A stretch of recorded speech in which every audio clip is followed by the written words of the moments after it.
comentar com você neste vídeo sobre a tensão que parece cada vez mais complicada na região do Oriente Médio. Algumas fontes asseguram que talvez Israel fará, né, nos próximos dias, né, quiçá horas, né, um ataque poderosíssimo às instalações do Irã. Bom, isso ocorre ao mesmo tempo em que o Netanyahu teria prometido para o Biden que não atacaria as instalações nucleares e também as instalações petrolíferas da nação persa. Ao mesmo tempo que ele teria feito essa promessa para o Biden, algumas fontes sugerem que, de fato, esse ataque pode acontecer e que pode ser muito poderoso, e, inclusive atingindo as instalações petrolíferas, né, para dizer o mínimo. Ocorre que, de fato, se acontecer de fato este ataque, podemos ter um caminho sem volta. Porque o Irã vem falando constantemente, inclusive, essa possível promessa do Netanyahu ao Biden, né, de que não atacaria as instalações petrolíferas e também nucleares do Irã, teria ocorrido, dentre outras coisas, pela junção de dois elementos importantes. Um deles, as eleições lá nos Estados Unidos, né? E o outro elemento, o fato de que o Irã vem engrossando a voz, porque em geopolítica isso também é muito importante. Às vezes funciona, às vezes não. Basta nos lembrarmos, né, de que quando a Rússia falou em mudança da sua doutrina militar nuclear, né, a OTAN parece ter sentido um pouco o golpe, né? Então, lá no Oriente Médio, a tensão é muito forte. Mas eu quero, neste vídeo, dar uma dimensão para vocês de como o Hezbollah segue muito poderoso. Muito poderoso. Tá? E quando eu falo isso, não estou aqui negando a capacidade das Forças Armadas israelenses de gerarem danos, né, de conseguirem boa parte dos objetivos que eles pretendem alcançar, né? Eles são poderosos, não podemos nunca perder de vista isso. Israel é, de fato, uma das potências militares do globo. Contudo, essa é uma verdade que muita gente reconhece. Uma outra verdade, no caso, é de que Israel também tem inimigos poderosos, né, que se configuram como potências bélicas no mundo, né? E um deles é o grupo Hezbollah, né, que é um grupo aí, não é ligado oficialmente, né, a uma nação, né, neste caso, o exército do Líbano, por exemplo, tem o seu próprio exército, né? Mas é uma potência também bélica, o Hezbollah. O Irã nem se fala, né? Bom, eu vou dar uma dimensão para vocês de como as coisas estão complicadas. Houve ataques hoje, novamente, né, do Hezbollah contra objetivos militares israelenses. Contudo, não foram ataques somente hoje. Esses ataques vêm acontecendo de maneira incessante, gente. Na noite de ontem aconteceram muitas vezes, na madrugada aconteceram em inúmeros momentos, e hoje, durante o dia, foi o dia inteiro. Vários ataques aconteceram. Ao mesmo tempo, eu quero pontuar a todos vocês aqui neste canal de que a chamada ocupação israelense do Líbano, ou ao menos do sul do Líbano, neste momento parece estar distante de ser real, né? Não é que Israel não faça as incursões e não se apresente no território libanês. Contudo, Israel não está avançando, né? E o fato de não estar a avançar na profundidade do território libanês, ao mesmo tempo, isso aí juntamente com o fato de que o Hezbollah tem feito ataques, né, que as tropas israelenses dentro do território israelense, tudo isso sugere que as tropas de Israel possam estar fazendo missões de assaltos, incursões ao território libanês, só que num certo momento, provavelmente ali da noite, acaba voltando para casa, né? Em virtude, portanto, das dificuldades desse avanço, Israel ainda não teria oficialmente ocupado a região do sul do Líbano, como é uma pretensão do Netanyahu, do gabinete político e também do comando militar israelense, tá? Essa versão é sustentada por muita gente, tá? De que Israel não está ainda ocupando o sul do Líbano, ok? De que entra no território e volta depois, porque não consegue avançar, né? E acaba retornando. Ora, se isto é verdade, isso se configura como uma dificuldade do Estado israelense, né? E de certa forma, uma derrota para sua pretensão, né? É muito bom deixar claro que Israel assume o que faz no Líbano hoje como uma incursão limitada, né? Ações limitadas, mas ainda assim se configura como uma derrota dentro desta pretensão em especial, ok? Israel pretende invadir o Líbano, né? Pretende ocupar o sul do Líbano, pretende construir uma espécie de zona tampão ali, né, que impediria o Hezbollah de fazer ataques, né? Não é tão simples assim, porque o Hezbollah possui mísseis que possa alcançar longuíssimas distâncias, né? Mas a ideia de fazer estabelecer uma zona tampão ali seria para proteger, né, a população do norte, né? Há uma fuga constante de moradores da região norte de Israel. Isso preocupa muito. Netanyahu não consegue cumprir sua promessa que fizeram, né? Já há um bom tempo aí de que voltariam às aulas, podem ficar tranquilos, vocês terão segurança, tal. Nada disso ele conseguiu cumprir, ok? Então vamos lá, olha, também começa a haver uma pressão, né, sobre Israel cada vez mais relevante, embora ainda muito aquém da necessidade, né? A França, Reino Unido, Alemanha e inúmeros outros países começam a pressionar quanto ao apoio direto ou indireto a Israel, né? O apoio dos seus governantes, né? E no Reino Unido, 47 parlamentares pressionam o governo de Starmer para que aplique sanções a Israel. Gente, se você perguntasse que lá no Reino Unido isso aconteceria há um ano, vamos colocar aqui 1 ano e 15 dias, em 10 dias, não aconteceria antes do 7 de outubro. Tá? Nós tínhamos uma percepção sobre os acontecimentos ali de que Israel era soberano, né? Conseguiria ter todo tipo de acordo com os países árabes e a causa palestina seria completamente esquecida. Pois bem, lá no Reino Unido, tá? 47 parlamentares pressionam o governo para que ele aplique sanções a Israel, tá? Bom, novos ataques aconteceram a Haifa hoje, né? O movimento libanês do Hezbollah lançou uma rodada de ataques com mísseis contra a cidade de Haifa, né? Que é uma cidade de Israel no que eles chamam de Palestina ocupada, ou seja, uma cidade que ficava naquela região que era para ser a Palestina, né? O Israel admitiu que pelo menos 25 mísseis foram disparados pelo Hezbollah nessa nova onda de ataques, né? E que teria atingido, sim, enfim, né?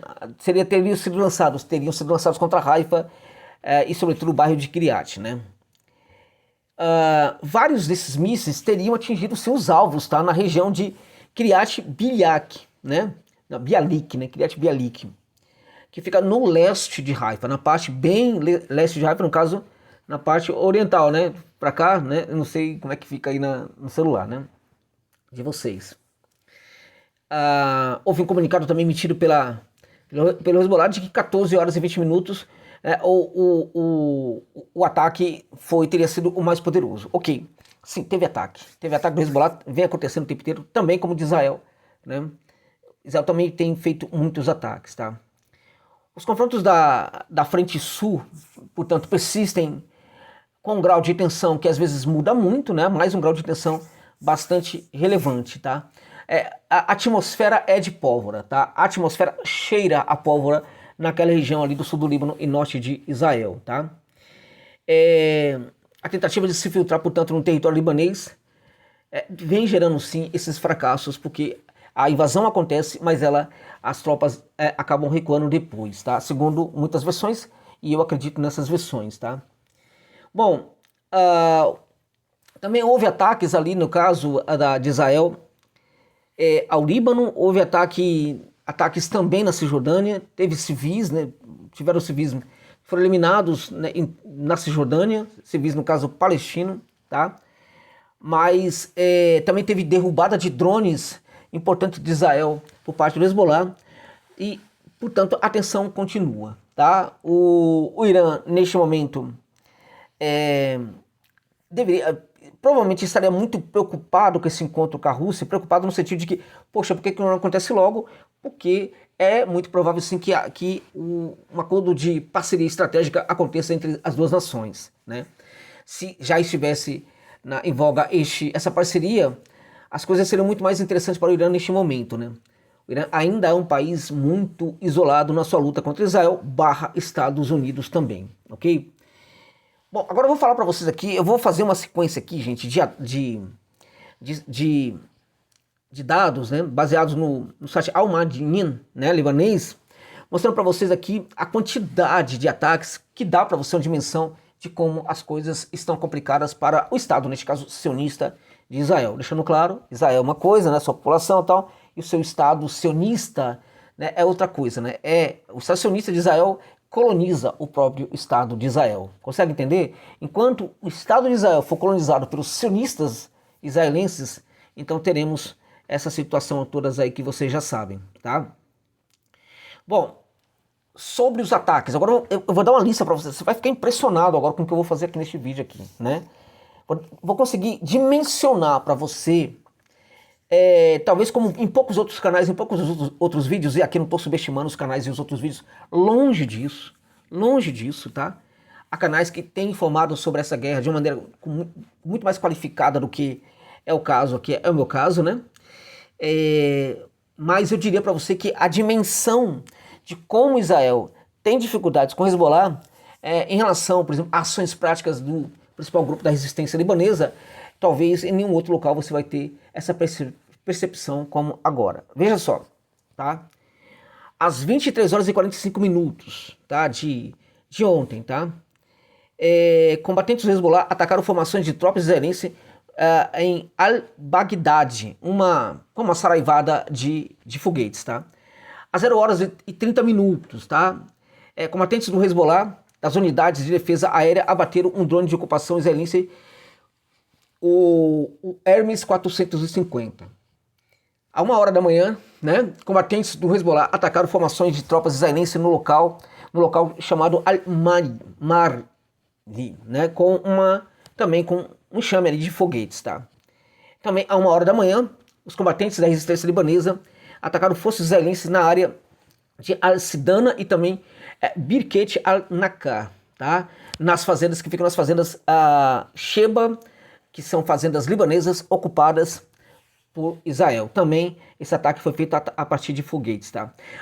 20 minutos depois, tá? A 1h20, né, houve um ataque à formação de tropas israelenses em Kalet Vardin, com também um enxame aí de foguetes.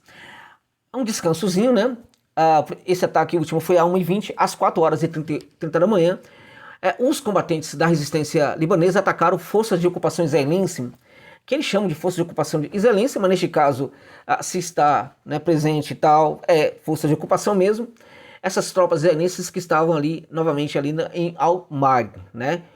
De novo com foguetes. Às 5 horas e 30 minutos, o Hezbollah fez um ataque a formações das tropas israelenses e também a veículos israelenses em Khaled al-Farashat, né, na cidade de Rubi al-Talatin, né, também através de foguetes e também projéteis de artilharia.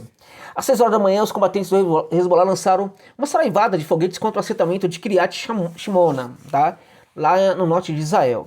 Às 6h20, ou seja, 20 minutos depois, o Hezbollah confrontou, né, suas tropas confrontaram usando metralhadoras e foguetes, tá? Uma força de infantaria israelense que tentava se infiltrar, né, nos arredores da cidade de Rubi al-Talatin, né, pela parte leste, né, com a resistência confirmando que os confrontos duraram um bom tempo, tá? Às 6 horas e 25 minutos, 5 minutos depois, os combatentes do Hezbollah atacaram um movimento de forças israelenses nas proximidades de Al-Mari com uma saraivada de foguetes. Al-Mari, como você percebe, é um foco de muita atenção, tá?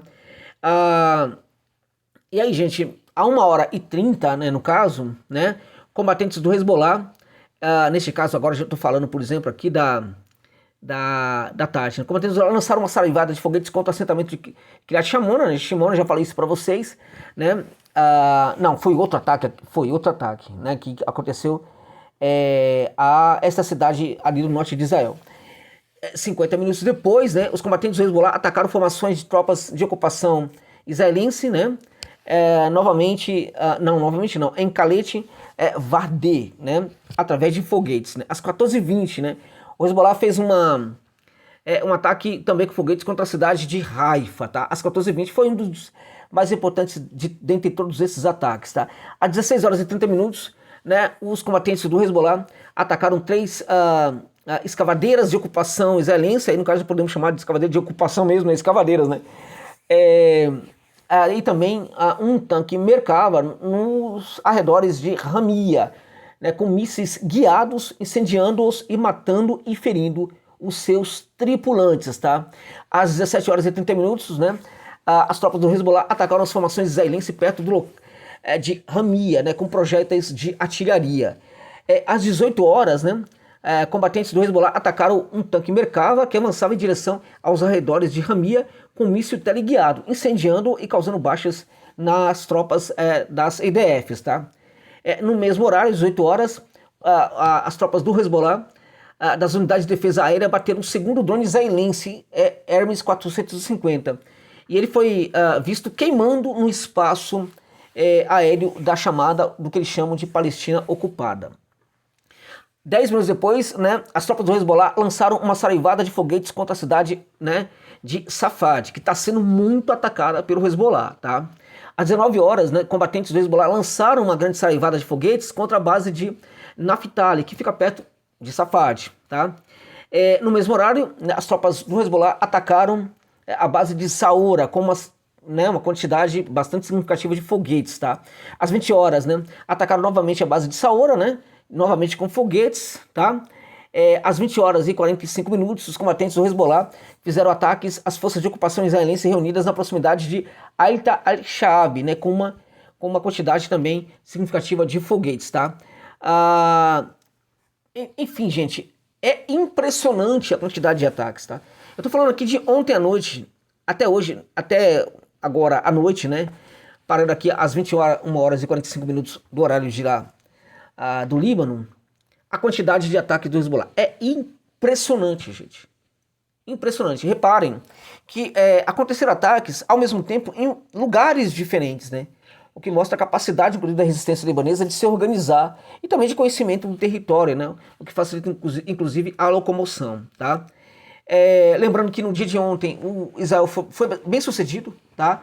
Na eliminação aí, teria eliminado 41 soldados do Hezbollah e teria ferido ali mais de uma centena, tá? Bom, o representante da Rússia no Conselho de Segurança da ONU disse que o Ocidente ignora, né, o assassinato de representantes da ONU lá no Iêmen. É muito importante isso, porque alguns acusam a Rússia de não se manifestar. A Rússia ainda não estabeleceu, né, um confronto contra Israel. A Rússia não faz muitas críticas a Israel, mas tem feito críticas a Israel, inclusive condenando, né, os ataques a Gaza, já fez condenação aos ataques a Gaza, constantemente isso tem sido feito. Então, na verdade, a Rússia não rompeu necessariamente com Israel, tá? Muitos acham que isso deveria acontecer. Pode ser que até que aconteça, né?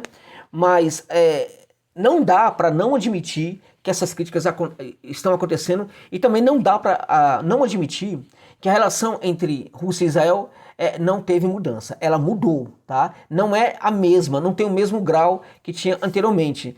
Hoje há uma tensão sim, né, entre essas duas nações, embora como a gente sabe, né, muitos pressionam, os aliados pressionam a Rússia para que isso seja muito mais relevante, né? Talvez seja muito aquém mesmo do necessário, mas sim, a relação não é a mesma de algum tempo atrás. E há condenações sim, como essa feita pelo representante russo no Conselho de Segurança da ONU, que chama atenção para os funcionários da ONU que foram eliminados. E aí o nome disso é assassinato, né? Que foram assassinados com os ataques israelenses lá no Iêmen, tá, gente? Então é isso. Eu consegui, acho que, dimensionar para vocês aqui como o principal grupo da resistência libanesa, né, ainda está muito poderoso. Então não adiantou de nada, né, na prática, a eliminação dos seus líderes. Claramente que isso pode ter teve impacto sim, claro que teve. Estamos falando de gente como Nasrallah, que era uma mente brilhante do ponto de vista de entendimento de guerra, enfim, de geopolítica, assim por diante, né? Mas o fato é que o próprio Nasrallah teria preparado muito bem o Hezbollah, né? Teria projetado o Hezbollah para ser essa entidade tão poderosa que é capaz de perder muitos dos seus líderes importantes e ainda assim continuar a ter essa relevância como apresenta neste momento. E isto coloca, sim, inúmeros problemas para Israel, que não está conseguindo avançar provavelmente ali no sul do Líbano, vai ter muita dificuldade para isso, e logo logo, se a coisa continuar desse jeito, vai ter que chamar o seu amiguinho, né, o irmão mais velho, para dar uma focinha, né, contra o Hezbollah, isso, né, ou seja, os Estados Unidos, para dar uma focinha ali, que na verdade já está ajudando, né, mas, né, vai chamar para que, por que não, né, tropas, né, e assim por diante. É isso, já se fala, por exemplo, que os Estados Unidos teria mandado, né, ou mandaria, né, um sistema de defesa antiaéreo para Israel, né, capaz de, enfim, de detectar drones, assim por diante. Os operadores desse sistema seriam norte-americanos, ou seja, Estados Unidos envolvidos diretamente no confronto. Tá bom, gente? É isso. Grato demais pela generosidade de ficarem comigo neste vídeo até o final.